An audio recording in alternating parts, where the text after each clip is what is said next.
บายดีเนาะอันนี้เป็นการเก็บเกี่ยวข้าวหรือว่าการ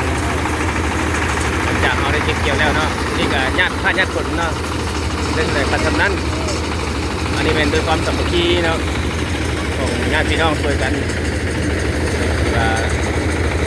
จะเป็นจ้างเลยอันนี้เป็นแรงงานช่วยกันหน้านี่ก็ยังลายอยู่เกี่ยวยังบ่แล้วเนาะเลยก็พูดเลยอันนี้เป็นหน้าแกงเล้งเนาะในภาษาพุทธไทยทั้งบ้านทุสานเมืองสิพลกับประเทศ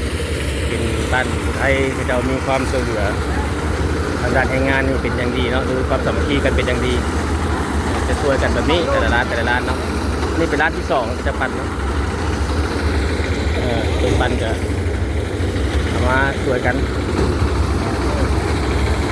ร้านที่2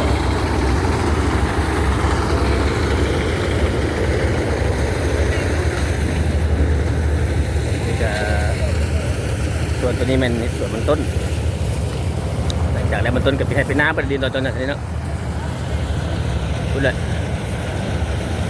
นั่งรถไทยเนี้ย2,000 บาทนี่ปั่นร้านที่1ตัวเลยเนาะรถไทยนี่ปั่นประมาณ3 ทีให้นี่แหละจากมานี่จะเป็นร้านที่2ม